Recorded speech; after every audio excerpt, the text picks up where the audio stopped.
လက်အုပ်ချပြီးနောက်ကဆိုကြအနန္တ၅ပါးကိုရှစ်ခိုးပါ၏ဗျာ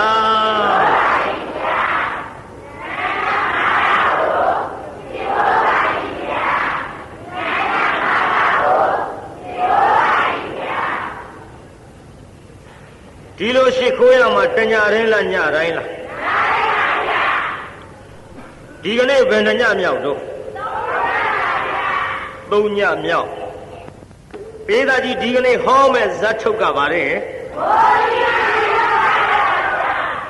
ငိုပြီးမှကြည်ကြပါစို့ကျွတ်တော်သုံးလောကထွထားသဗ္ဗညုမြတ်စွာဘုရားသခင်ကိုရောမြတ်သည်သာဝတ္ထိပြီဇေရဝံရွှေကျောင်းတော်မှာတရင်သုံးတော်မူစဉ်အခါနဟိဝေရေနဝေရာနိတမန္တိရကုရသနံနဟိဝေရေနဝေရာနိတမန္တိရကုရသနံအဝေရေနသသမန္တိဧတာဓမ္မောဟောတနန္တနောလို့ဒီဒေသနာကိုဘုရားဟောပါတယ်ဗျာဘုရုအကြောင်းပြုဟောသလဲငိုပြီးမှရည်ကြတဲ့ညီအမနှစ်ယောက်ကိုအကြောင်းပြုဟောသည်ကိစ္စဘုရုအကြောင်းပြုဟောပါလေ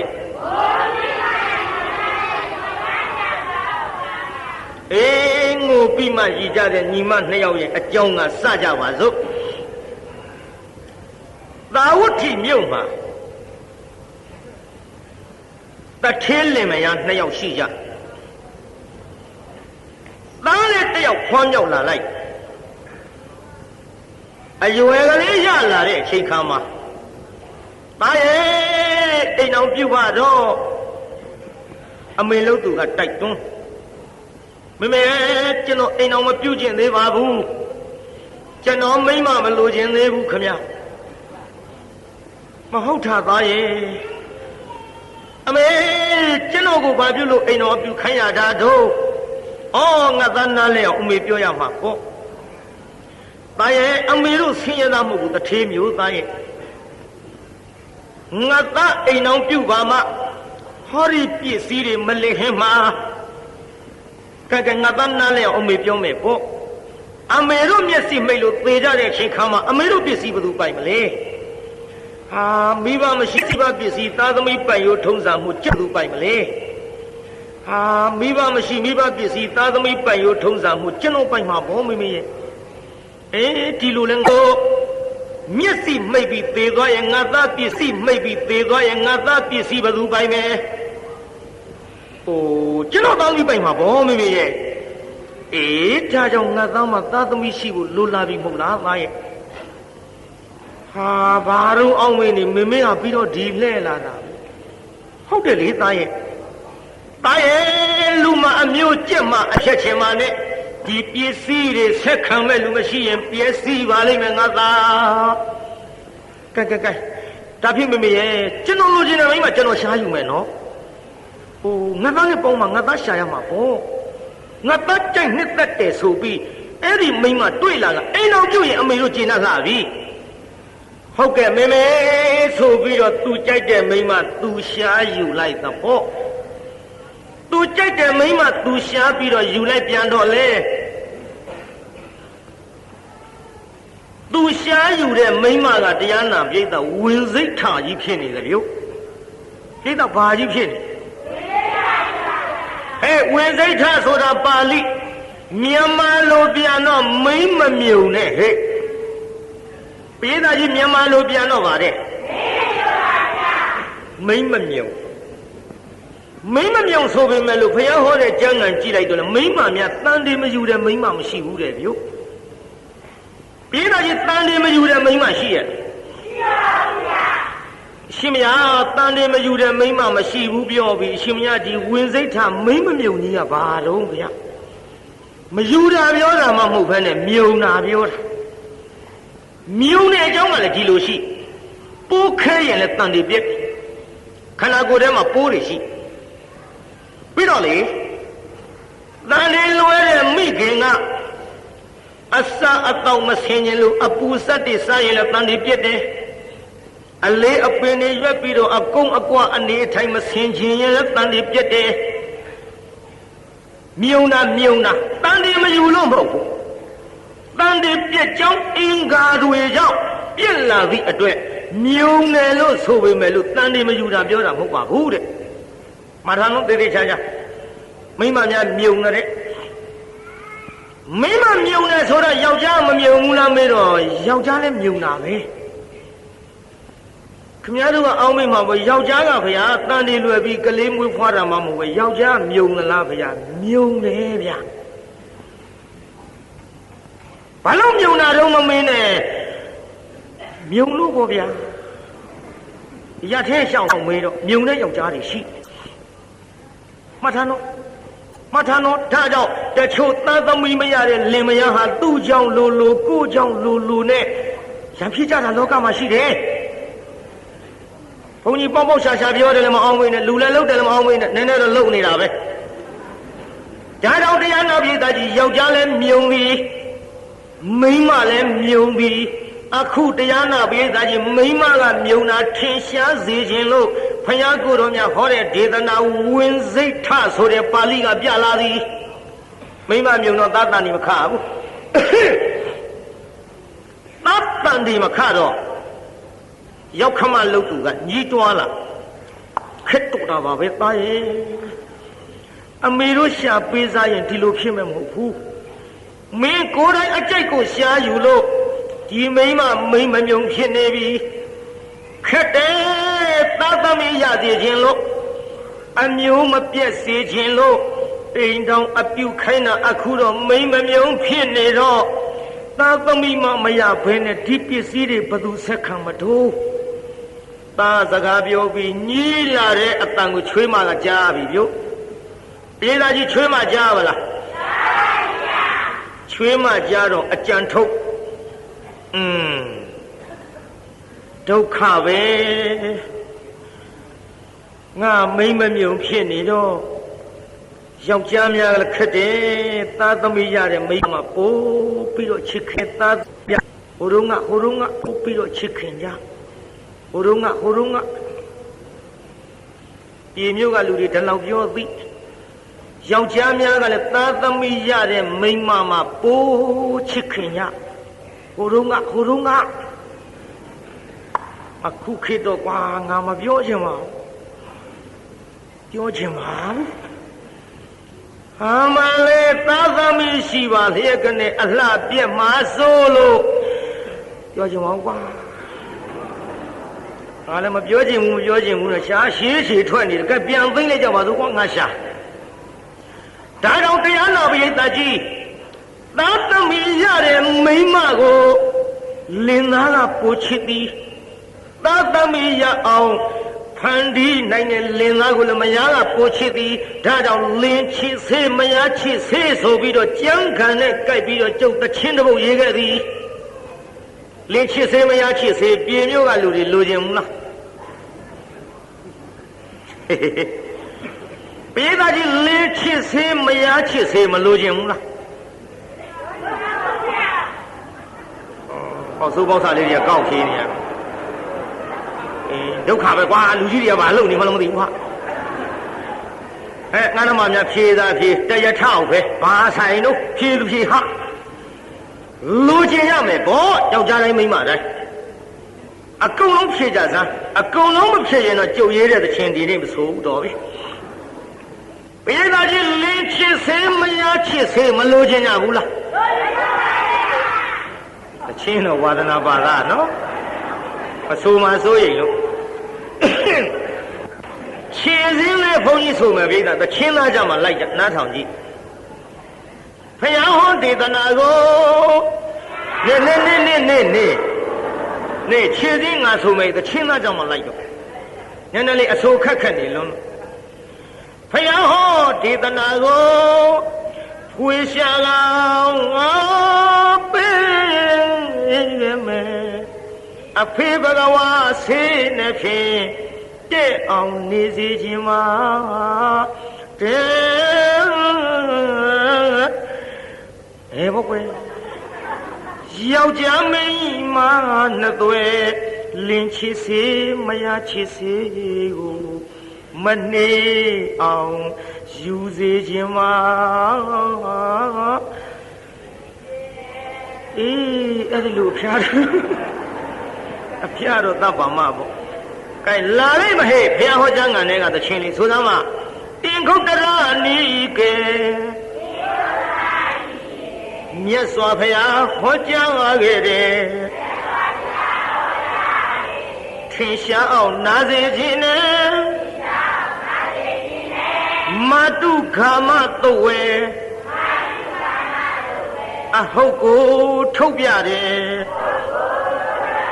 အိမ်အောင်ရှင်းလင်းသာယောက်ျားများရဲ့အတွက်ကိုကွယ်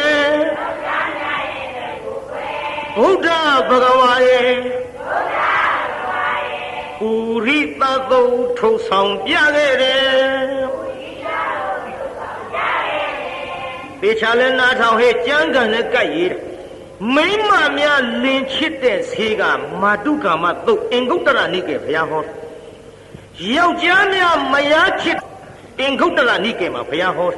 ဘယ်နှစ်ပါးလဲမိမများမှလင်ချစ်တဲ့ဆေး၅ပါးရှိယောက်ျားများမှမယားချစ်တဲ့ဆေး၅ပါးရှိဒါတော့ပါလေဆိုလေဆမ်းမှာတော်ကြလာလိမ့်မဟဲ့အင်္ဂုတ္တရနိကေမြတ်စွာဘုရားဟောကြားခဲ့တယ်ထင်ရှားအောင်နာစေခြင်းနဲ့မတုကာမသုဝေကာမသုဝေအဟုတ်ကိုထုတ်ပြဟုတ်ကိုထုတ်ပြတယ်အိမ်အောင်ရှင်းလင်းသာယောက်ျားများရဲ့အတွက်ကိုကွယ်ဘုရားဘဂဝါရဲ့ပုရိသသုထုတ်ရုပ်ရည်လည်းချောရမယ်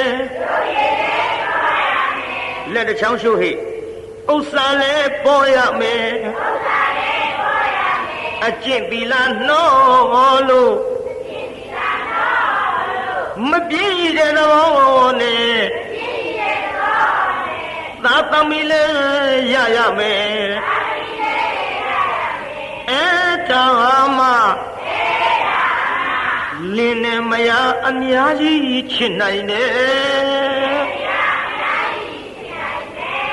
လက်ချိုးရလားဘယ်နှခုတော့ဟဲ့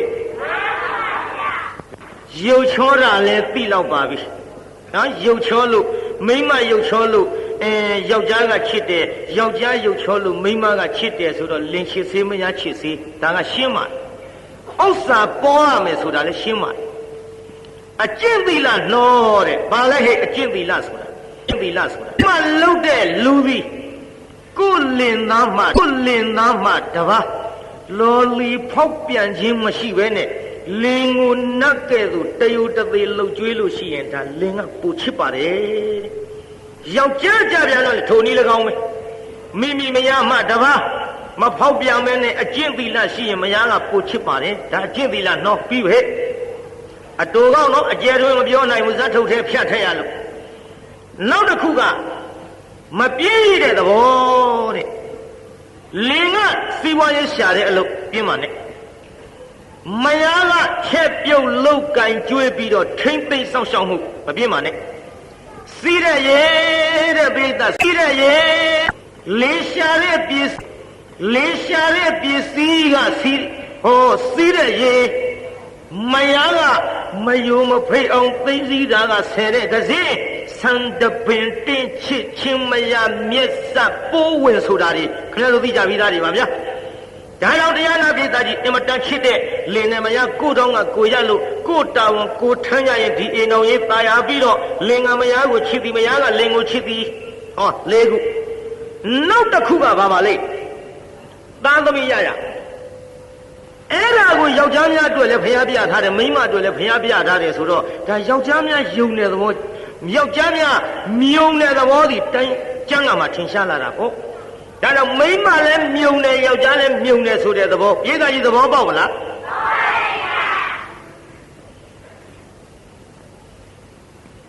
ကျန်ဒီကဥစ္စတိလရမ်းပြောနေတာလားကျမ်းဂန်နဲ့ဟောနေတာ ကျမ်းဂန်နဲ့ဟောနေတာပရိသတ်ငါထားကြောင့်တရားနာပရိသတ်ရေယခုခမည်းတော်ပြောခဲ့တဲ့လင်ချစ်သေးမရချစ်သေးတဲ့မှာအခုဟောနေတဲ့မိမကဝင်စိတ်ထမိမမြုံဆိုတော့လင်ကချစ်ခဲ့လားပရိသတ်မချစ်ဘူးဟဲ့ရောက်ခမကတော့အပြစ်တင်မတင်ဘူးလားဟဲ့အဲ့ဒီတွေထုံမိမကြံစီပြီမဖြစ်ဘူးငါတော့နှင်ထုတ်တော့ငါကလည်းဝင်စိတ်ထားဖြစ်နေတယ်နှင်ထုတ်တော့မခံဘူးသူနဲ့ရွယ်လူဖြစ်တဲ့သူ့ထက်ငယ်တဲ့မိမပြိုလေးတယောက်ငါကိုယ်တိုင်ချောချောလှလှရှာပေးစားလိုက်ရင်တော့ငါလည်းပြစ်မယ်မထင်ဘူးငါကိုယ်တိုင်ရှာပေးစားသူကိုယ်တိုင်မိန်းကလေးတယောက်ရှောင်ရှာအဲ့တော့မယငယ်ဘဝနဲ့ဘသူကလက်ခံလိုက်မလို့အင်မတန်ဆင်းရဲတဲ့အထက်ကကလေးမှချောချောလှလှလေးသူရှောင်ရှာဒီကိစ္စတွေဟိုတုန်းကလည်းရှိကြတယ်ပေါ့လေအခုဆိုတော့ပြောပေါ်ရမလို့ပါဘူးတန်းရှောက်ရှာရောပြိဿရှောက်ရှာတော့ကလေးမလေးကခိုကိုရမဲ့လှလှပပလေးတွေ့မောင်ရဲ့ငါလည်းပြစ်မထားပါနဲ့တို့မှလေသားသမီးလည်းအမွေစားအမွေကမရဘူးဒါကြောင့်မောင်ရဲ့သားသမီးအမွေစားအမွေကရအောင်ဟောမိန်းကလေးတယောက်ချောချောလှလှတွေ့ထားတယ်အဲ့ဒါအငယ်ဘဝနဲ့ငါလည်းသဘောထားကြည်ကြည်နဲ့ပေါင်းပါမယ်ဒါကြောင့်မောင်ရဲ့ဘက်နဲ့ထုံးခေါ်ပြမယ်ဆိုပြီးတော့မိမလှလေးပြလိုက်တော့လေနည်းနည်းတော့မေးရအောင်ဟိုကောင်ကြီးညင်းတာမညင်းတာထားတော့ပြေမြို့ကတကားတွေကျုပ်မေးကြည့်ရအောင်ဘယ်နဲ့တော့ပြေမြို့ကတကားတို့ခမည်းတော်မိမကိုယ်တိုင်ချောချောလှလှကလေးသဘောထားကြီးကြီးနဲ့တဲ့အောင်နေပါမယ်ဆိုပြီးတော့နောက်တစ်ယောက်ရှာပေးမယ်ဆိုရင်ပြေမြို့ကတကားတွေညင်းမလားမညင်းဘူးလားလို့မေးပါဦးဗျာခမည်းတော်ကညင်းမှာပါနော်ညင်းမှာနဲ့တူပါရဲ့ကဲတရားနာပိဋကမိမကိုယ်တိုင်ရှာပေးတာဘယ်ညင်းလိုက်မတော့မညင်းတော့မရကြီးမရငယ်ဘဝနဲ့နေလာခဲ့ကြတာပေါ့အဲ့ဒီရင်မယားအကြီးလို့သူရဲ့စိတ်ဓာတ်နားထောင်ကြည့်ငါမသားသမီးမရဘဲနဲ့ဒင်းရရမလားတဲ့ဒီစိတ်ဓာတ်ငါမသားတန်ဒီခပြီးသားသမီးမရဘဲနဲ့ဒင်းကိုရရမလားဟေးမရရစီဘူးတယောက်ထဲကြံစီပြီးပါဇက်ကတွတ်နဲ့ညီကသားသမီးရရင်ညီကိုပိုချစ်မှာဟေးသားသမီးမရခင်တောင်မှအဟောင်းနဲ့အသစ်မတူလို့အခုငါအနာသိမ့်မကတ်ချင်တော့ဘူးညီလည်းသားသမီးမရဘူးမရဘူးဆိုပြီးကလေးမလေးဖြောင်းပြလို့ဟဲ့ညီမဘာတော့မှကြီးရဲ့ညီမရဲ့တဲ့ညီကိုညီမလေးအရင်လို့လေအောင်းမိတယ်ဟုတ်ကဲ့တော့ကျေးဇူးတင်ပါတယ်အမကြီးရဲ့ကျုပ်ခိုးရမယ်ဘဝအမတို့ကတထေးဆိုတော့အမကိုယ်တိုင်မဲ့ကျုပ်ကိုနားချပြီးတော့မရင်ငယ်ဘဝနဲ့ထားတော့အမကြီးအားလည်းကိုးပါတယ်ချစ်လည်းချစ်ပါတယ်အမရင်ငယ်ဆိုလေအောင်းမိပါတယ်အမကြီးကျုပ်ကိုလည်းစောင့်ရှောက်ပါမကြီးရဲ့အေးစောင့်ရှောက်ခြင်းလို့ပြောတာဟောအေးညီမနဲ့ဒီမဲ့ငါညီမအမကြီးပြောမယ်နော်ဟိုတတ်တန်ဒီများခန့်လာရင်အမကြီးကိုပြောညီမတမဲမနေလိုက်နဲ့တတ်တန်ဒီခန့်ရင်အမကြီးကိုပြောဓမ္မညီမအမကြီးကလေဟောတတ်သမီးမမွေးဖွာဘူးပေမဲ့လို့အသက်ကြီးတော့ညီထက်တနည်းတော့ပါတယ်အေးပါတယ်ညီမရဲ့ဘာဖြစ်လို့လဲဆိုတော့တတ်တန်ဒီကိစ္စငါတို့ကကိုယ်တိုင်မမွေးဖွာရတော့လေကြာဘူးနာဝရှိထားတယ်ဒါကြောင့်ငါညီမတန်နေခန့်ရဲ့အမကြီးကိုပြောအမကြီးစောင့်ရှောက်ပါရစေစောင့်ရှောက်ပါရစေဆိုပြောတော့ကောင်းပါပြီမကြီးရဲ့အမကြီးပြောပါမယ်ဆိုပြီးတော့နင်းလာခဲ့ရာသာတန်နေခါပြီယုတ်သာတန်နေခါတော့အမကြီးသွားပြောမကြီးဟဲ့ညီမပါတော့ကျုပ်သားတရီခါပြီမကြီးအေးအော်ငါညီမဟိုအပူဆက်တွေမစားနဲ့နော်အလေးပင်လည်းမညွတ်နဲ့နော်ထင်းမဖြတ်နဲ့ညီမအမဖြတ်မယ်ရှစ်တယောင်ယောင်စောင်းရှောက်တယောင်ယောင်အကူအညီပေးတယောင်ယောင်နဲ့စကားလေးတွေမျက်နှာချိုသွေးပြောလာရမှ ကလေးမလေးအားအစာရဲတန်ဒီပြက်တဲ့ဆေးထဲကျွေးလိုက်ပါရောဗျာကဲပြက်ရောဗျို့ပြက်ပြီးတစ်ချိန်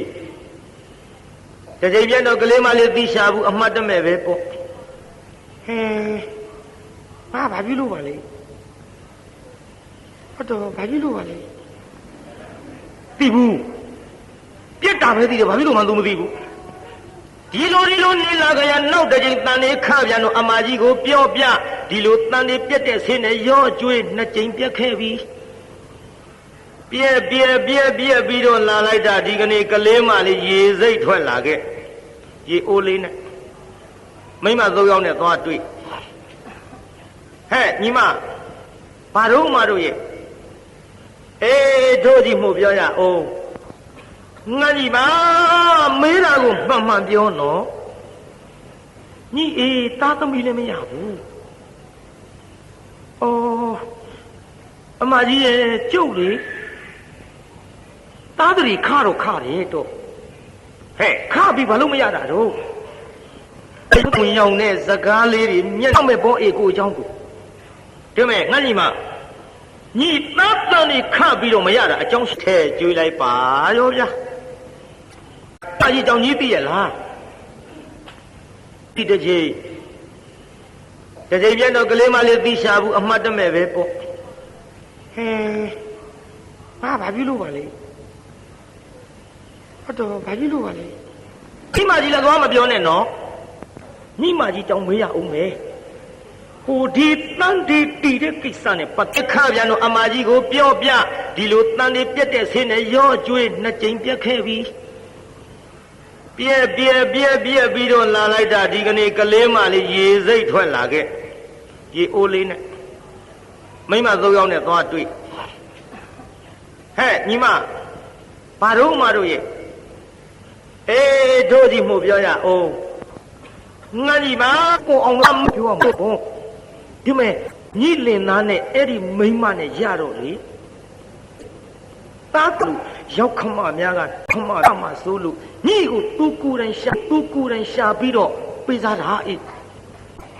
ညီတန်လေးခပြီးအမကြီးပြောလို့ညီတန်တွေကိုသူတနည်းတစ်ဖုံဖြက်လို့ပျက်စီးတာနေမှာပေါ့ဟုတ်မထင်ပါဘူးတော့အလေငါကြီးမှဒါတော့ညီလဲစဉ်းစားပေါ့တို့သွားအောင်မယ်နော်တော်ကြတို့ပြောတယ်လို့သွားမပြောလိုက်နဲ့ညီမရဲ့တို့စိတ်ထိုးနေအောင်မယ်ဒီလိုနဲ့တရားနာပြေသာမိမသုံးယောက်ကပြောပြီးထွက်သွားမိမသုံးယောက်ကပြောပြီးထွက်သွားကလေးမလေးကရေတွင်းနှခမ်းမော်ထိုင်လို့တရားနာပြေသာခေါင်းမူလေးပေါင်းမော်တင်လို့ရေတွင်းနှခမ်းဆိုလို့ဟိုနှုတ်သီးကြီးပြောတာမဟုတ်ဘူးဘေးမှာတရားနာပြေသာပတ်ထားတဲ့အုတ်တိုင်းနှခမ်းအောင်မလေးရေတွင်းနှခမ်းမော်တက်ထိုင်နေမအောင်မင်းနဲ့ရေတွင်းပေါင်းနှခမ်းလေးပေါ်ထိုင်ပြီးတော့တရားနာပြေသာခေါင်းမူလေးပေါင်းမော်တင်လို့အော်အမများပြောသွားတာဟုတ်များနေမလားလာပြန်ပြီမိမကြီးတယောက်ဟဲ့ညီရေဦးနဲ့ရေတွေခတ်ထားလို့ပြည့်ပြီးပြန်လေးဘူးလားဘာလုပ်နေဟုတ်တော့ဟဲ့ညီငုံနေတယ်ဟုတ်ကဲ့တော်ရေမှုတာတခြားမဟုတ်ပါဘူးဆင်းလဲဆင်းရဲတယ်တော့ကျုပ်ခိုကိုရမဲ့တယ်ဘဝပြီးတော့လေမယငယ်ဘဝနဲ့ကျုပ်နေရတာသိတယ်မဟုတ်လားအေးလေညီမယငယ်ဘဝနဲ့နေရပြီမဲ့ဆင်းရဲသလားအေးမဆင်းရဲပါဘူးတော့အမကြီးကလည်းညီမအရင်လိုတော့စောင့်ရှောက်ပါရဲ့ဒါပေမဲ့လို့ခုနေ့ကအမများကပြောသွားတော့ကျုပ်လေဟိုတန်နေခပြီးတော့သားသမီးမရတာအမကြီးဖြစ်လို့ဖြစ်တော့သားသမီးမရတာအဲ့ဒါသိမှန်တာပေါ့အေးဒီမဲ့ညီမညီအမကြီးကိုတန်နေခတာပြောသလားကျုပ်ပြောမိပါတယ်တော့ဘယ်နဲ့ကြိမ်ခနှစ်ကြိမ်တော့ကျုပ်ပြောမိပါတယ်တော့ဘယ်နဲ့ကြိမ်ခနှစ်ကြိမ်တော့ဒီတစ်ခါတန်နေခရင်ဟဲ့ငါတူမဒီတစ်ခါတန်နေခရင်လေညီအမကြီးမပြောနဲ့တန်နေခပြီးညီအမကြီးမပြောလို့သားသမီးမရရဲ့တကယ်ငါလည်းပဲဓာတ်တယ်မပြောနဲ့အဲ့ဒီမိမကြီးပြောသွားတာဟုတ်တယ်မယုံရင်ညီမပြောမဲ့ထားကြည့်တော့ကောင်းမယ်နော်ဟုတ်ကဲ့တော့ ကလေးမလေးမျက်ရည်ကျလေဒီလောက်ထီအောင်လေအမကြီးငါအပေါ်ဒီစိတ်မျိုးထားမထင်ပါဘူးဒါပေမဲ့လို့လေသူတို့ပြောတာသိရအောင်ငါမပြောဘဲထားအောင်မပြောဘဲထားအောင်ဆိုပြီးတော့အိမ်ပြန်သွားနောက်တစ်ဖန်တန်တေခါတော့အမကြီးကိုမပြောတော့ပြီပြောရင်လားပြိဿမပြောတော့ဟေးမပြောတော့လည်းမိမချင်းဆိုတော့တအိမ်တည်းနေရလို့မျက်စိအောက်ဟဲ့ညီမညီဟုတ်မဟုတ်ကလားဘာတော့မကြီးဒီဟိုကိစ္စထင်တယ်နော်ဟုတ်ပါဘူးမကြီးဟေးညီပြောနော်အိုနားကျဆရာကြီးမကြီးကတောင်ပြောင်းတော့ပြောနေလက်မခံဘူးမပြောဘူးဒီလိုလက်မခံဘူးမပြောဘူးဒီလိုနဲ့နေလာလိုက်တာတရားနာပြေးတာသားတန်တွေရင်လာပြီရင်လာတော့အမကြီးလို့တော့မဖြစ်ကြည့်စမ်းမင်းကြက်ကမတူကြမလို့ငါအကုံလောက်တာပေါ့ညီကငါ့ကိုပြစ်ခါလောက်လာတာပေါ့ဟေးဓမ္မညီဒီတိုင်းထားလို့ဖြစ်ဘူးလေဟေးဓမ္မဒီလာကဘာတော့မလုပ်နဲ့လောင်းဒီညီငါပြောဆိုတာဘာလို့မပြောတာအခုညီကိစ္စကြီးကဖုံးမရဖိမရနဲ့ဘာလို့ပြောမှာတော့ဟေးညီငါငေါလန်းမလုံးနဲ့လောက်တယ်တုံးမပြောဘူးမင်းမယောက်ကြီးတော်လူသားကောင်းမကြီးကျုပ်သားတန်တဲ့နှစ်ကြိမ်ပြစ်တာတော်ဖျက်လို့ပြစ်တာတော့လည်းမပြောဘူးခုတန်ဒီလေးရင်မလာပြီမင်းမယောက်ကြီးတော့ကိုကျုပ်မပြောဟေးငိုပါနဲ့အေးငါကတိလို့မေးကြတယ်မဟုတ်လားအေးမေးပြောဘူးတော့ငါကတိလို့မေးကြတယ်မဟုတ်လားအေးမေးပြောဘူးတော့ငါကတော့လေတိခဲ့လို့ဒီမဲ့ညီတန်တီတီတဲ့ကိစ္စနမိတ်တိပြလို့ငါပြောကြတယ်မဟုတ်လားတော့ဘာလို့ပြောရမှာတော့အေးလေငါညီမငါလည်းမဆွဆွဲပါနဲ့ညီတန်တီညီဖန်ကြီးပြက်တဲ့ကိစ္စပါအေးကဲငါညီမစောင့်ရှောက်နော်သားသမီးရလာရင်အမကြီးလည်းကိုသားသမီးလို့ချစ်မှာပါပဲအေး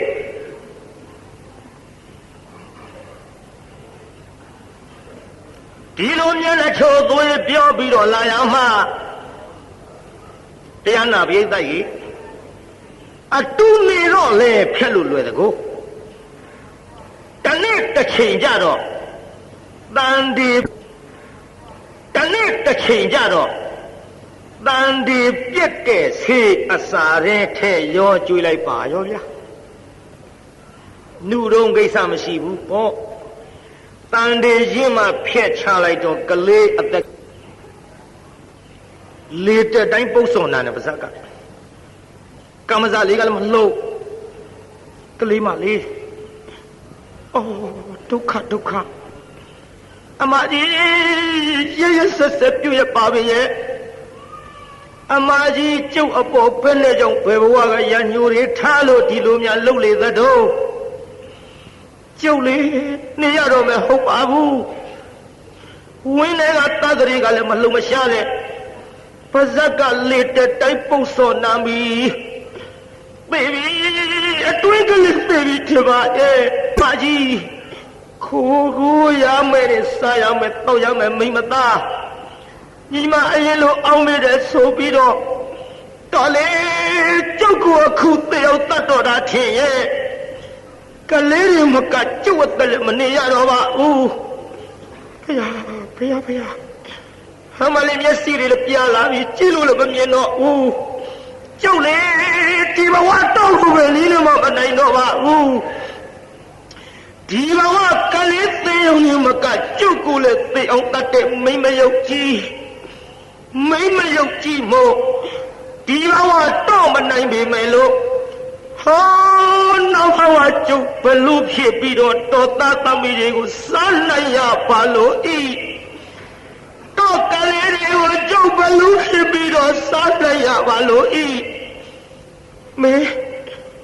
မေတို့ဖေတို့ကျုပ်ကိစ္စမအောင်ကျုပ်မနေရတော့ဘူးထင်ပါရဲ့အဲဒီကျုပ်ပဲ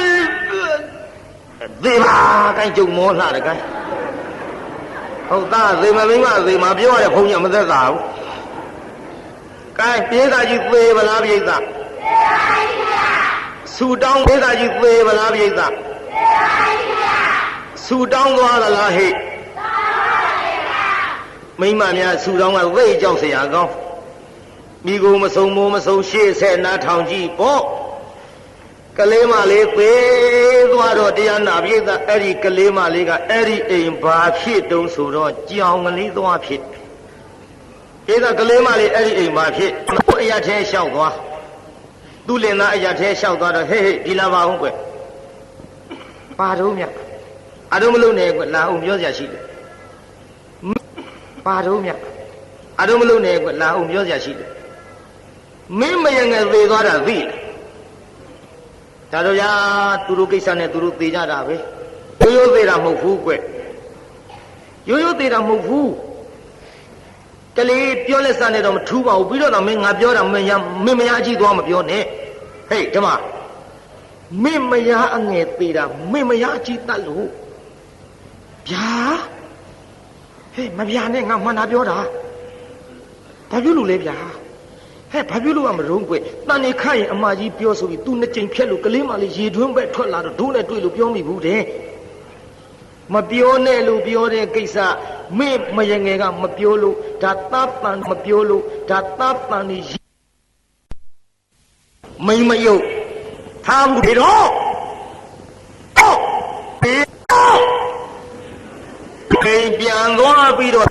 ပြန်သွားပြီးတော့လာခဲ့ဆိုပြီးတော့တရားနာပိဋကကြီးထောင်းနည်းနည်းထောင်းလိုက်တာဝေအောင်ကိုထောင်းနေတာပေရောထောင်းတဲ့ထူးတဲ့ရိုက်တဲ့ဒဏ်ရာနဲ့မယားအကြီးကသေးတော့အဲ့ဒီအိမ်မှာကြက်မကလေးဖြစ်သည်ပိဋကကြီးမယားအကြီးကအဲ့ဒီအိမ်မှာပါသွားဖြစ်မယားအငယ်ကကျမကျက်ဥတွေပေါက်တိုင်းကျက်ကလေးတွေမွေတိုင်းကြောင်မကအကုန်စားတော့ပရိသတ်ရေကျက်မကလေးကအတော်ဆိုးတဲ့ကြောင်မငတ်သားသမီးတွေစားပါဒီဘဝတော့နင့်ငါမနိုင်တော့ပါဘူးနင့်ငါပြိုင်လို့ရှိရင်လည်းငါကိုသင်စားတော့မယ်ငါအသက်တော့အသေးမခံဘူးဒီဘဝငါသားသမီးစားနေအောင်တော့ဒီဘဝကသိလို့နောက်ဘဝသင်သားသမီးငါစားနိုင်တဲ့ကိုဖြစ်ရပါလို့ဤတောင်းပြီးသေးကြပေတော့တရားနာပိဋကကြီးကြက်မကလေးကကျွတ်တို့သင့်မသွားဖြစ်သည်ကြောင်မကတမင်မဖြစ်သည်ကြောင်မကဘာဖြစ်ကြက်မလေးကသမင်မမွေးတိုင်းတရားနာပိဋကသင့်မကစားအဲကတကယ်အဲ့ဒီလိုမဟုတ်ပါဘူးသမင်မွေးရင်သစ်စားရင်ကြားစားရင်ကျမ်းဂန်တွေကတကယ်အဲ့ဒီလိုမဟုတ်ပါဘူးသမင်မွေးရင်သစ်စားရင်ဒီကသမင်မွေးတာပါစားတာသင်သားသေးလို့နောက်ဘဝသင်သားသမီးငါစားနိုင်ရပါလို့ဤဆူတောင်းပြီးပေကြပေတော့တရားနာပရိသတ်ကြီးသမင်မကကျွတ်တို့ဘလူးမသွားဖြစ်သည်သင်မကလူမိန်းမဖြစ်သည်သင်မကဘာဖြစ်သမင်မကဘာလို့ဤဆူတောင်းပြီးပေကြပေတော့တရားနာပရိသတ်ကြီးသမင်မကကျွတ်တို့ဘလူးမသွားဖြစ်သည်သင်မကလူမိန်းမဖြစ်သည်သင်မကဘာဖြစ်သမင်မကကဲလူနဲ့ဘလူးဖြစ်တော့နည်းနည်းမင်းအောင်တရားနာပိဋကကြီးလူနဲ့ဘလူးဖြစ်တော့အဲ့ဒီလူဖြစ်တဲ့မိန်းမကညီမလားအမဘယ်တော့မှတ်ထားတွက်လာခဲ့တာကိုပိဋကကြီးဘလူးကညီမလားအမစတောင်းတဲ့ဘဝမှတ်လိုက်ဘလူးမဖြစ်တင်သားသမီးစမ်းရပါလို့ဤဆိုတာညီမကတောင်းခဲ့တာလားအမကတောင်းခဲ့တာတော့ဆိုပါတော့9လလွယ်10လခွာဘလူးမကလည်းတရားနာပိဋကရေသူ့ရန်သူလျှောက်ရှာမြို့ထဲဝင်လာရန်သူလျှောက်ပိဋကရေသူ့ရန်သူလေးသွားဖြစ်မြို့ထဲဝင်လာရန်သူလျှောက်ရှာပြီးမြို့ထဲဝင်လာတော့ ငါလက်ကလွတ်မွေးဖွားရောဆိုပါတော့ကိုလာလွယ်ဆင်းလောက်ခွာဘလူးမကလည်းတရားနာပိဋကရေသူ့ရန်သူလျှောက်ရှာမြို့ထဲဝင်လာရန်သူလျှောက်ရှာပြီးမြို့ထဲဝင်လာတော့ငါလက်ကလွတ်ရိုးလားငါလက်ကလွတ်ရိုးလားညို့ဒီမှာရောက်နေသဘောဘလူးမကတရားနာပိဋကဘလူးရောင်နဲ့မလာဘူးလူမိမ့်မရောင်ဖန်ဆင်းလာမိမ့်မပြိုရောင်ဖန်ဆင်းပြီးတော့ဝင်လာခဲ့အဲ့ဒီကလေးမအိမ်သားရောက်တော့ဟဲညီမဘာလို့တော့ဟဲညီကလေးလည်းလှလိုက်တာအေးဒေတာကြီးဘလူးမမသိဘူးလှလိုက်တာအေးလို့ဆိုတော့အမေလှတယ်တော့မအေးဘူးလေတော့အေးမလေးဘလူးကိုထွက်မဖြစ်ဘူးပါးစပ်ကလန့်သွားဟိုကတရားနာပြေးတာကလေးကိုလေခေါင်းကကင်နေပြီခြေခေါင်းကကင်နေပြီခြေနဲ့ချောင်းကနေပါးစပ်ထဲစသွန်းလိုက်မလေးမောင်ရဲ့တူကလေးဘလူးစားပြီမောင်ရဲ့ဟင်ဘယ်လိုဟာဟောကြည်စားသွေးလေမလေးပဲဆဲရောက်သွားပြီစားသွားပြီမောင်ရဲ့ပေတော့ဘလူးမတော့ကွာနောက်ကဓမ္မကြီးနဲ့လိုက်ပေမဲ့လို့တရားနာပြေးတာဘလူးမကနှောင်းလှဲကြည့်ဟိုက်ထူလို့လိုက်လန့်သွားဟိုက်ပန်းသွားတန့်ဒီပြီးတော့ဆက်လိုက်နောက်ဘလူးမကနှောင်းလှဲကြည့်ဟိုက်ဟိတ်ထူလို့လိုက်တာနဲ့လန့်သွားဒီလိုနဲ့ဘလူးမအနာမကရဲပဲနဲ့မယားကလေးထံပြန်လာဖြေမဖြေရလေကွယ်ဟိုလေကိုရိုးတဲ့ဟာပေါ့လားနှမရဲ့တို့ပဲလို့လောက်ကြမတော့မောင်ရဲ့ကျူလည်းမတက်နိုင်ဘူးအေးကွယ်ရှိပါစေတော့တို့လည်းငယ်ပါသေးတယ်နှမရဲ့ပူပါနဲ့သူတို့စကားထူးတာနော်ကွယ်သူကနဲ့သူသေးတာသေးပါစေတော့တို့လည်းငယ်ပါသေးတယ်နှမရဲ့ငယ်ပါသေးတယ်နှမရဲ့နဲ့ဖြောင်းပြပြီးတော့လာခဲ့ရဟောနောက်တစ်ဖန်သားတန်ဒီခါကိုလလွယ်ဆင်းလာဖွာပေါ်များခတ်တုတ်တုတ်ပေါ့တရားတဲ့ပဲတကယ်ကိုလဆယ်လစောင့်နေကျုပ်တရားနောက်နှစ်တောင်ပြီးချင်မှပြီးကဲရေးသားကြီးဖွာပြမလားနောက်တစ်ယောက်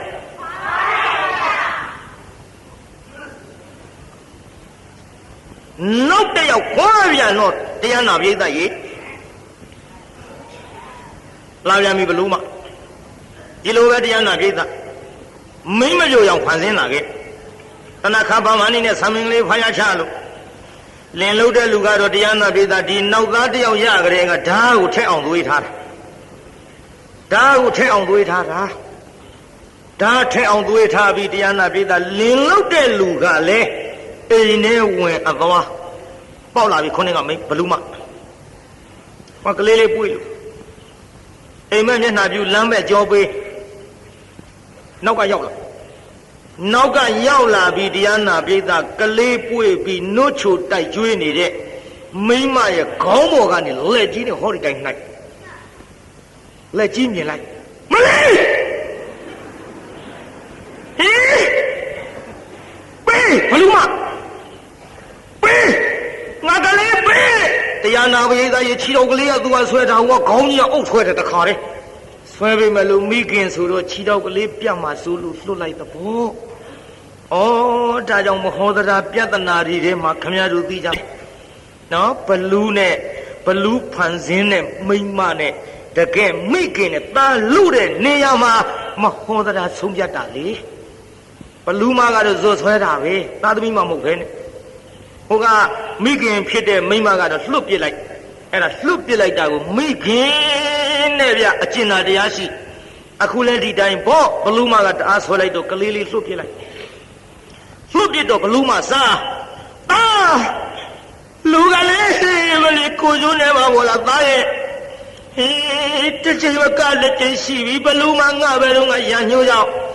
ဒီလိုလာပြီးတော့လှုပ်ပါလိမ့်မလို့သားမဟဲ့မှာတက်လေလူကလေးအမေဘယ်လိုလုပ်ပြီးတော့ဖြေရပါမတော့ Mommy can get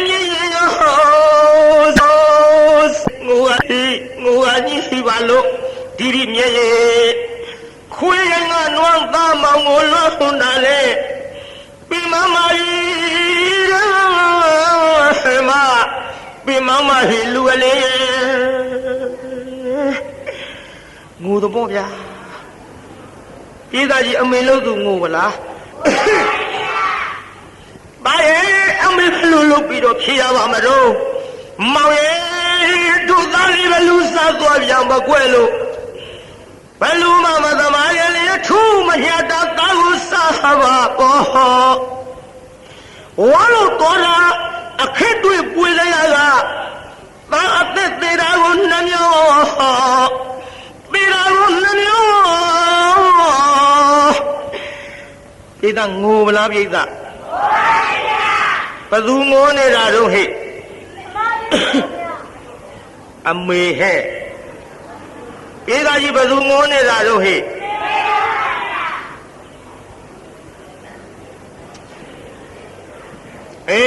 Ponia Gozale Nobi Amelodu Palu Madamaya too Mayata Tagu Sahava Wallo Tola a kid with Puyaga Biragunamio Biragunamio Mulinga Vayitira Mendola A Mengolo Masero Haru Lugale Not where you know Shuga no you Makangi Moho A bear with swinging Lutare Hamamim Atwe Amemo Twiga Namio Kilo Himayana Mari Mutavia Jala Ida Mula Vida Ame Hilo Yava Ulungo Lelo Gugal Ape Nama Tilio Nelo Kiba Ukwe Tida Katani Kayan Wiyago Torpio Fayavazo Tilo Nelaya Mariana Vida Ye, now the Pantani Caro Dimini, away mute or be the Shimu Sia Faja. Shimu Sia Fa or Tali Mata Jibian Labi Po. Jibian or Diana Vida Ericale Poe Chibi or New Bid of Pianaja. TUSON or Baluza Lula P. Clear go on 1919 B so bid of Pianaja. Pia Allah Madiana Vida Paluma Gala Didava Diana Vida Ye would the one that many times ye can like Waya. Dida Paluma Valo like one.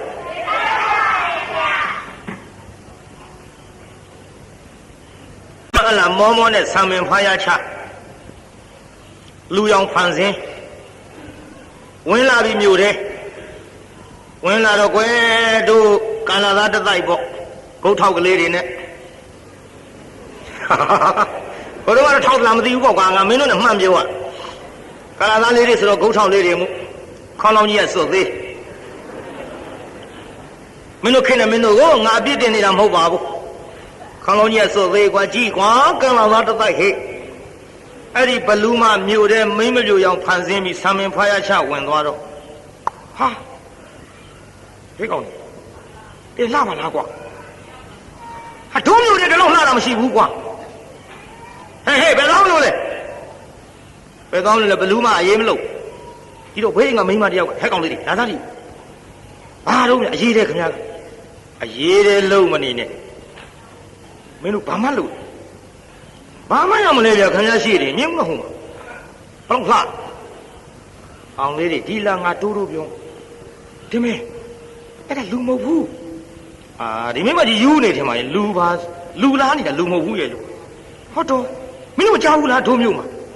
Hey, Timmy, I would team you down by my who make a little Kalim Murai, 40 lu, Ming my own Pansim Lazara way.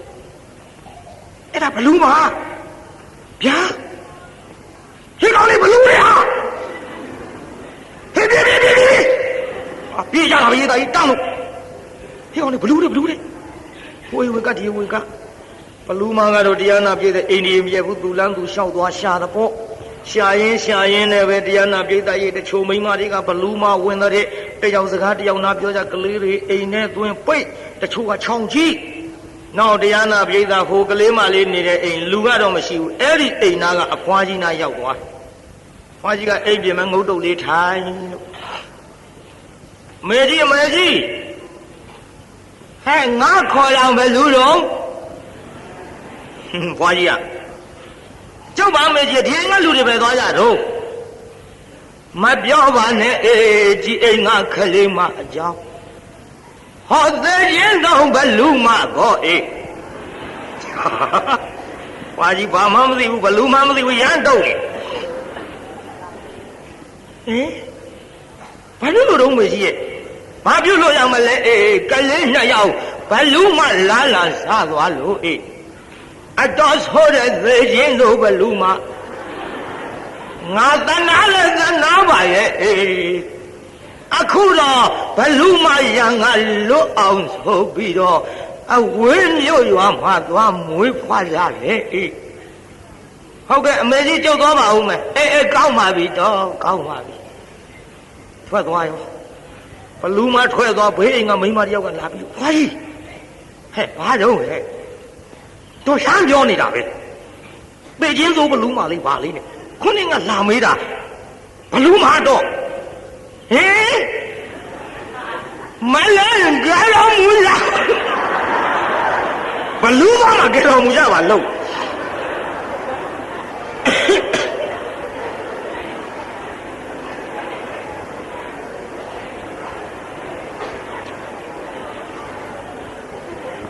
ဒါနဲ့တရားနာပရိသတ်ရေအဖွားကြီးလည်းပလက်လန်တက်နေအောင်မနှဲနှနှယူပါဘလူးမကလည်းငါလက်ကလူရိုးလားဆိုပြီးတော့ဇွတ်လိုက်အဲ့ဒါလည်းပြန်လာပြီးတော့မြတ်စွာဘုရားကြောင်းအနီးအပါလင်မယားနှစ်ယောက်ကလေးလေးတစ်လှဲ့စီခြီးပြီးတော့ရေချိုးကြသွားပြီဘလူးမလူရိုးလားလူရိုးလားကလေးတော့အတော်ကြီးပြင်းလာခဲ့ကြငါအစာစားမယ်ဒီလိုကလေးပေးသားရေလင်းရေချိုးခိုက်မှသူစားမရအရင်ရေချိုးတော့လင်းချီးနေတော့မစားဘူးဘလူကအမကိုလူကအထီးကိုအထီးနဲ့အမအချိန်ကသေးတယ်မဟုတ်ဘူးမသေးဘူးပြိဿဒါကြောင့်ယောက်ျားခြိထားတော့သူမစားရဘူးမိန်းမခြိမှစားနောက်တရားနာပြိဿလင်းရေချိုးဟိုမိမလုတ်တဲ့လူကကလေးလေးခြီထားသွားပြီမြင်ပြီဟိုကဟင်မောင်ကြီးဟဲ့ဘာလို့နမဘလူးလာပြီဘလူးဆိုတော့ဟိုကတရားနာပြည်သားလှမ်းကြည့်လိုက်မိုက်ပါနမရဲ့မိမပြူလေးလှအရေးတဲ့ကောနှာပူးနေသေးဟုတ်တယ်ဘာမှမသိညာမှမသိနဲ့အမိမပြူလေးပါကွာဘယ်မိမကြိုရမှာတော့မောင်ရင်တက်ခဲ့တော့ဟောဒီလိုဘလူးလောင်ဖန်ဆင်းပြီးတော့လာပြီးတော့စားတာကြာလှပြီဒီလိုမိမယောင်ဖန်ဆင်းပြီးတော့အနန္တရောက်ဘလူးဖြစ်တာကျုံမလေးဘူးကျုံသားလေးကျုပ်ချီပြီးပြေးတော့မယ်မောင်ရဲ့ဆိုပြီးတော့သို့ပြေးဘလူးကနောက်ကလိုက်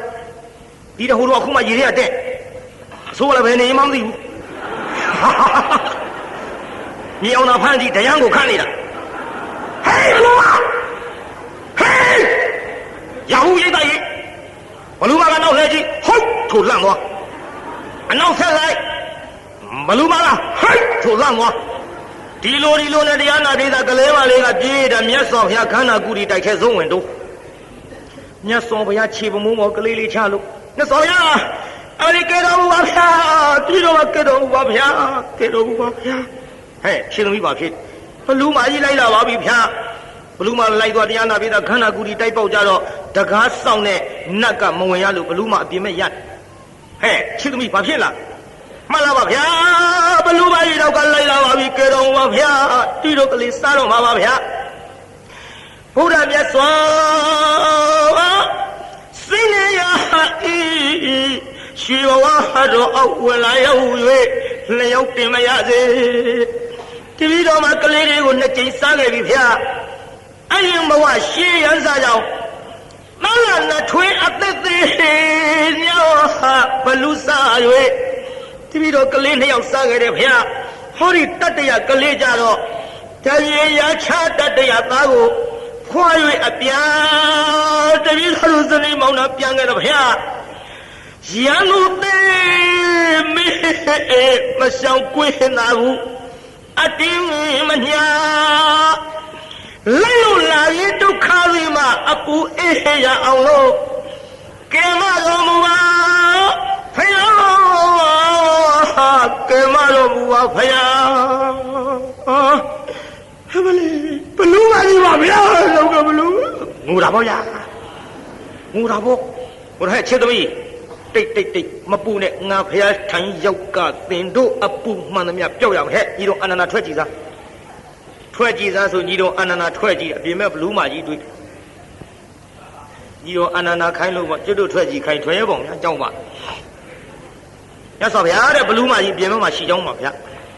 Hey, she not Bluma, correct. Believe, Mama, call Bluma, you call him, some of here. Hey, Shelly, Adani. Machone, Lavazi, Paluma winner. Hey, Paluma. Kaya,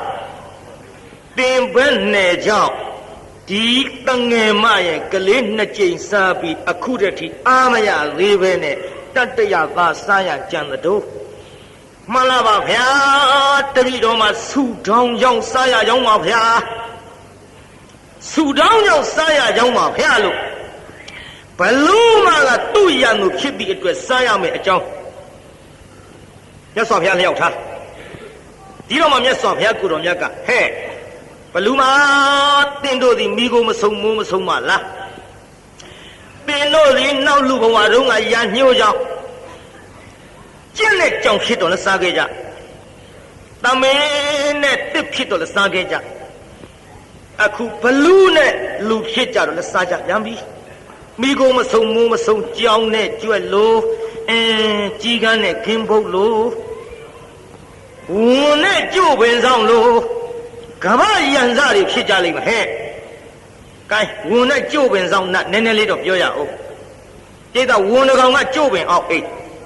Jubin out 8 or Jubin Zang Naga not the bin out Ayamalalu, the Gan Chusha. The Gan Chusha do the bin out Ayung Lane.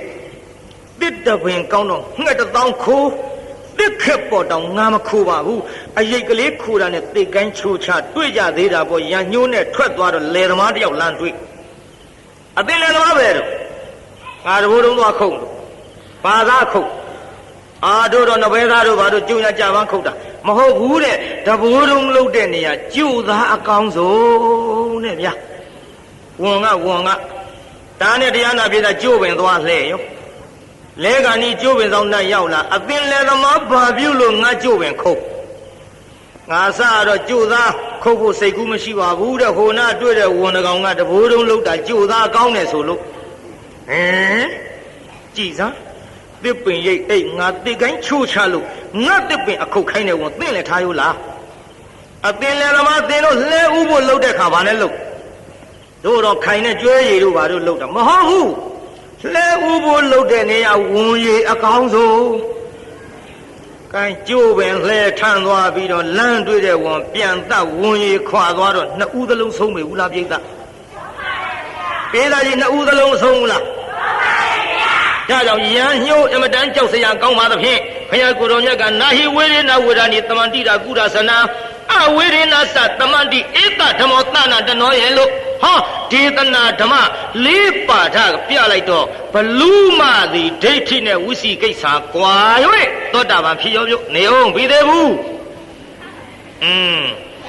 Todavan Pidas and Bian Zedi Pong, Neo, she said not on that.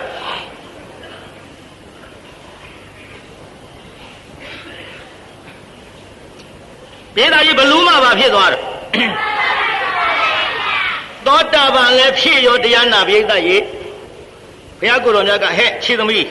baby thinkly.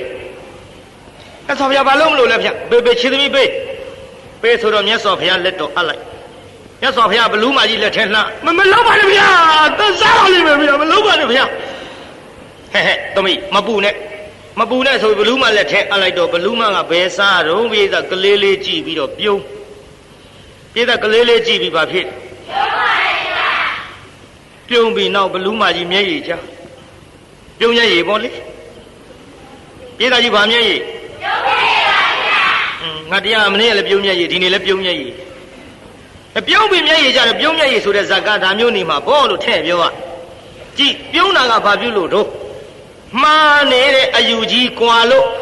သူများအသက်တတ်ချင်းအမှုကိုမပြုဘဲနဲ့အယူမှန်ရသွားလို့တရားသဘောနဲ့ပြုံးငါမှားတာကြီးပျောက်ပြီတဲ့မြဲရကြတာကတော့သောတာပန်ဖြစ်ပြီးအတွက်သူများအသက်ကိုမစားတော့ဘူးလေသူများအသက်ကိုမစားရသဖြင့်ငါအတွက်အစာအတွက်ခက်တော့ပြီအစာစာအတွက်မျက်ရည်ကြဟဲ့ဘလူးမသင်ပြုံးတာမျက်ရည်ကြတာဘာတော့လို့ဆိုတော့အဲ့ဒီအကြောင်းမြတ်စွာဘုရားလျှောက်ထားတော့မှ gain မပူနဲ့ဟဲ့ခြေသမီးယော့နင်ကလေးဘလူးမထမ်းကပြန်ယူလူမစားတော့ဘူးဒီဘလူးမဒီလူမတတ်တော့ဘူးသင်အမကြီးအစာအတွက်ခက်ပြီးဒါကြောင့်သင်အိမ်ခေါ်သွားသင်ကျွေးမွေးပေတော့ကလေးလေးချီပြီးတော့တရားနာပြေသားဘလူးမတစ်လက်သူတစ်လက်ချီလို့ဘလူးမလည်းကဲညီမတော့ပါတော့တယောက်ကိုတယောက်တစ်လက်စီတတ်စားကြလို့ငါတို့ငိုခဲ့ရတာတွေများလှပါပြီညီမရဲ့ငိုလို့တော့ပြီးကြပြီငါတို့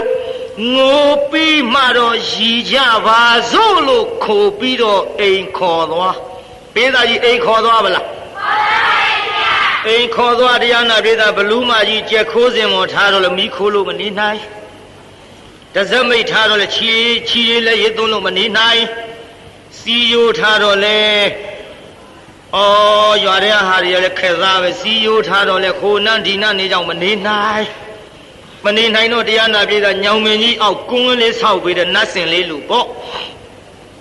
အဲ့ဒီမှာနေရတော့လေသောတာပန်ဘလူးမကလူမစားသဖြင့်သူ့မြင်တဲ့လူတွေလောက်မှစိုးရင်လို့ဘလူးမကြီးကမမြင်အောင်ပုံနေရတယ်ပိဋက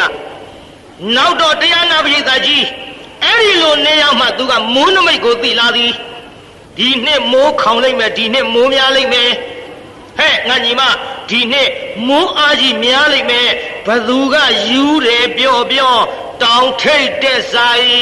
ပြက်ဘူးဗျာဟဲ့ငါညီမဒီနှစ်မိုးနေလိုက်မယ်မိုးခေါင်လိုက်မယ်ဘသူကယူတယ်ပြောချောင်းလဲကောင်ကန်လဲကောင်ဆင်းဆိုင်ပေးသားဒီလိုမိုးနမိတ်သိတဲ့ဘလူးမကြီးများပြေမြို့ကလိုချင်ဘူးလားတို့တော့ကြောက်ပါဗျာဘလူးမလိုချင်ပါနဲ့ဟဲ့တို့အခုမိုးလေဝသဌာနကကြေညာနေတာနဲ့အဲ့ဒီလိုမိုးနမိတ်တွေပြောပြတော့သူများမိုးခေါင်တယ်သူမခေါင်ဘူးသူများမိုးဖြတ်တယ်သူမပြက်ဘူးဒီလိုနဲ့တရားနာပိဋကကြီးစီးပွားတွေဖြစ်လာတော့ဟဲ့ညီဘယ်နဲ့ကြောင့်စီးပွားဖြစ်လာတာတို့ဖြစ်ဆိုတော့တဲ့ကျုပ်အမကြီးတယောက်ရှိတယ်တဲ့အမကြီးကမိုးနမိတ်သိတယ်တော့ဒါကြောင့်လေအမကြီးကပြောပြလို့ကျုပ်ဒီလိုစီးပွားဖြစ်လာတာတော်လဲကိုးကွယ်ကြပါလားတော်လဲပူဇော်ကြပါလားလို့ဆိုတော့ဒါဖြင့်တို့လဲပူဇော်ပါရစေနတ်ကွန်းဆောင်တရားနာပိဋကကြီးဓမ္မောင်းလာပြီးနေတိုင်းတင်ပြီးတော့နေကြတဲ့လေဆောင်နာခေါ်တဲ့ခမည်းတော်ပြောနေတဲ့ပုံမကြီးဆိုတာလေလူတွေမြင်မှစိုးပြီးတော့ပုံနေရလို့ဟိုတုန်းကတော့ပုံမကြီးပေါ့ဒါပေမဲ့လို့အခုလူတွေကပုံမကြီးနဲ့ဆိုပြီးတော့တင်ကြသည်အခုတည်းထိလေဆောင်နာဖြစ်တဲ့ဒီဘလူးမှာတရားနာပိဋကလူအများပူဇော်ပတ်တာလျက်ရှိဘူးလားပိဋကကြီးဒါကြောင့်တရားနာပိဋကကြီးခေါ်တဲ့ခမည်းတော်ပိတ်ထားကြတဲ့လေဆောင်နာရဲ့ဇလံကာလိယခိနီဆိုတဲ့ဇတ်ထုတ်ကိုကျုပ်ငိုပြီးမှရည်ကြပါအမိပေးတာဒီကနေ့ည12နာရီခွဲခမည်းတော်လည်းပေးတေကုတ်ကထိုင်းနေတာပဲကိုကိုင်ပြီးပါပြီမေတ္တာပို့အောင်ခဏလေးပြဆိုစမ်းပါတကဘာလုံးမှမြတ်တာချမ်းသာကိုစိတ်မြဲပါစေအားလုံးကိုယနေ့ညကြွရောက်လာကြတဲ့တရားနာပိဋကကြီးချမ်းသာကြပါစေအားလုံးကိုယနေ့ညကြွရောက်လာကြတဲ့တရားနာပိဋကကြီးကျမ်းမာကြပါစေတ ခိုင်အိမ်ပြန်ပို့ကြပါစို့အတ္တကေဟေပြောသမျှဟောသမျှတွေကသဘောမကြပဲအပြစ်တွေ့ခဲ့လျင်ခြေချင်းနဲ့ဘုံလုံးစိတ်တွေပြစ်ပြရသေးသေးသောမိမိတို့အင်္ဂါဌာနသို့နိဝတ္တန်တို့သိခံရတာပြန်ကြပေတော့နိဝတ္တန်တို့မေတ္တာရေပခါဖြောင်းလိုက်မယ်ပြစ်ပရာတွေဝေးရကမြန်းစီရောခြေသာဆွေကလျှမ်းပြီးကိုယ်စိတ်နှပြချမ်းသာစွာဖြင့်မှန်စွာမနေတာဓုခေါ်ယုံလေးမစောင့်နိုင်ပဲနဲ့ပြန်ခြင်းလွန်းလို့လှုပ်လှုပ်ရွရွလုံနေတဲ့ဟာတွေပြန်မာလေတော့ပြန်ကြစေကုန်သတည်း